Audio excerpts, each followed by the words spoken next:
Okay, Ms. Giffords, you get to reply to the same question if you would like me to reread it since I botched it the first time.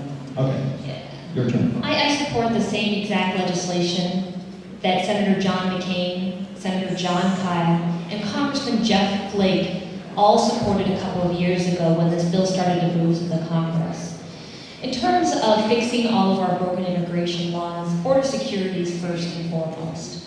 Since 2005, where we had over 500,000 apprehensions of illegal immigrants in the Tucson sector, we have dropped that number in half. Still totally unacceptable. Last year, 240,000 apprehensions. We are responsible for 50% of all the illegal immigrants apprehended and 50% of all the drugs that are seized in this nation. The number of Border Patrol agents have doubled since 2005. We have passed bipartisan legislation signed into law by President Obama a couple of months ago to add $600 million, 1,000 new additional Border Patrol agents on top of what's been added, plus more funding for ICE, DEA, FBI, ATF, money for the U.S. Marshals, $10 million for the judiciary to process the illegal immigrants. We also ramped up, didn't exist before, Operation Streamline, where we actually detained people for 30 days and still doing the catch and release, which we had in the past. My predecessor never allowed permanent checkpoints in southern Arizona. 34 checkpoints exist in California and Texas and New Mexico. Arizona was a wide open sign, come this way, we're wide open. I put a stop to that with having stationary checkpoints. These are all part of just the border security piece. The comprehensive piece goes into employee verification. The E-Verify program doesn't work very well here in Arizona. We need a national employer verification system. We need to cut down on employers who are knowingly hiring people illegally. To Mr. Kelly's comment, you know, for all the talk about amnesty, you took $1,000 from Congressman Jeff Flake, the sponsor of the Stride Act, the act that you said is amnesty. I'm sorry, Ms. Giffords, that's it. That's Total hypocrisy.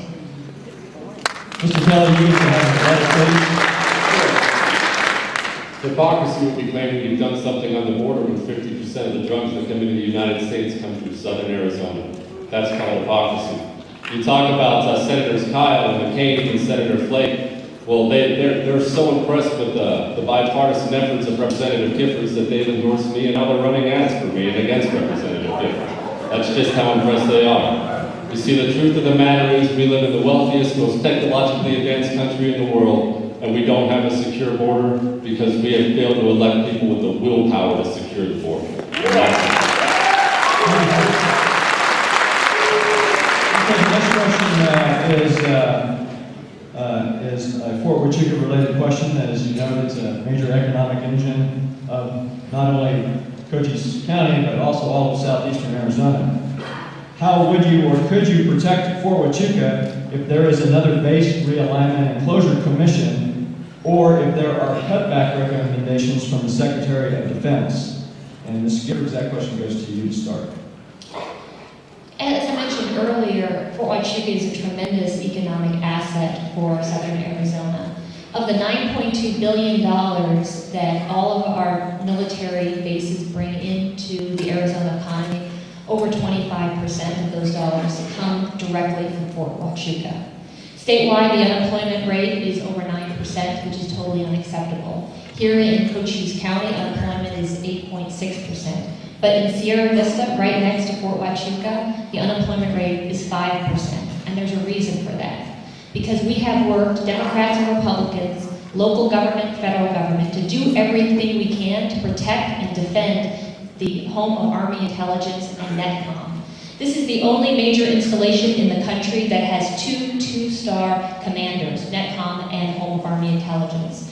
I am working to make sure that we have the resources to expand the UAS, the Unmanned Aerial Systems, because as I talked about that corridor with the Goldwater missile range, also Davis-Monthan, we have the strength here for air assets that we want to continue to build on.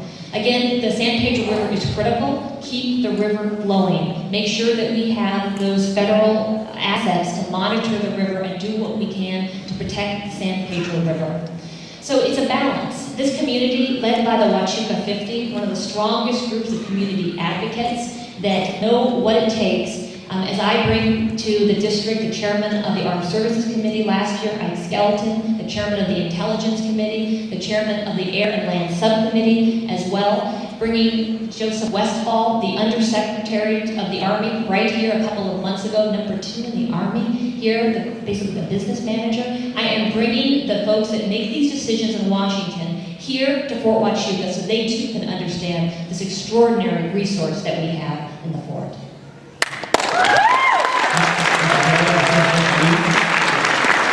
Fort Huachuca is everything to Cochise County. It's everything to Sierra Vista. It must be protected at all costs. It's not an option to close it, not only for the community, but for the military. We need the intelligence activities that are taking place on that base. The good friends I have that are working on that base are constantly sharing about the great work they do on Fort Huachuca. It's not an option. It's not a complicated thing to answer. Protect the base at all costs. The good news is all the senators right now are working on it. I'll be working on it when I'm elected to the House of Representatives on November 2nd. We will do everything in our power to make sure Fort Huachuca stays there for another 100 years because it is everything to this district, and I realize that.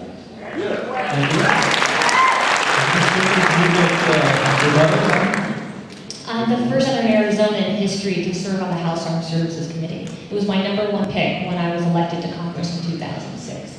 I know how important Fort Huachuca is to this community and to the state of Arizona.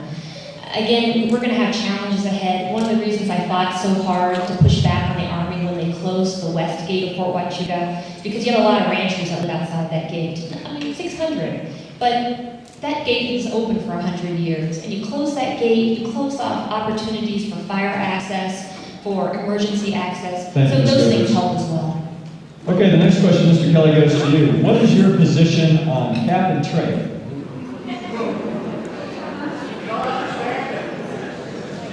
It's a disaster for our economy, and I find it completely indefensible that Representative Giffords endorsed cap and trade and still champions it. This theory, at best, myth, if you want to call it, of man-made global warming, and bowing to other countries for that and crushing our economy.